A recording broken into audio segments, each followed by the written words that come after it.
হ্যাঁ এদিকেই তো জলপাইগুড়ি। তুমি কোথায় দাঁড়িয়ে আছো? আপনি যেখানে দাঁড়িয়ে আছেন। আমি কোথায় দাঁড়িয়ে? আমি যেখানে দাঁড়িয়ে আছি। চলুন তো তাহলে জলপাইগুড়ি নিয়ে যাও। চলুন আপনি যান।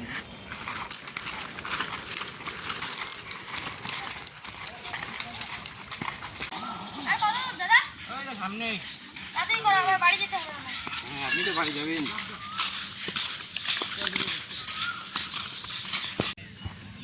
আর কত দূর দাদা? ওই সামনে সাইকেলটা এখানে রেখে দিন না। এখানে রেখে দিন, হবে না। এখানে একটু রেস্ট খাই বসে বসে। বসুন। জলপাইগুড়িতে চলে আসছে। আর কত দূর যেতে হবে? এইটাই না জলপাইগুড়ি? এটা জলপাইগুড়ি? হ্যাঁ এটা আমার কেমন দিলে? আমার ঠাকুরদার নাম জলপাইগুড়ি, তুমি বলে জলপাইগুড়ি যাবো, তাই জলপাইগুড়ি নিয়ে আসলাম। ভাই তোমার কি হইলো? ভাই ভাই তোমার কি হইলো? ভাই তোর কি হলো? ভাই তোমার কি হইলো? উঠাও, উঠাও। ওটা ওটা ওটা ভাই তোমার কি হইলো?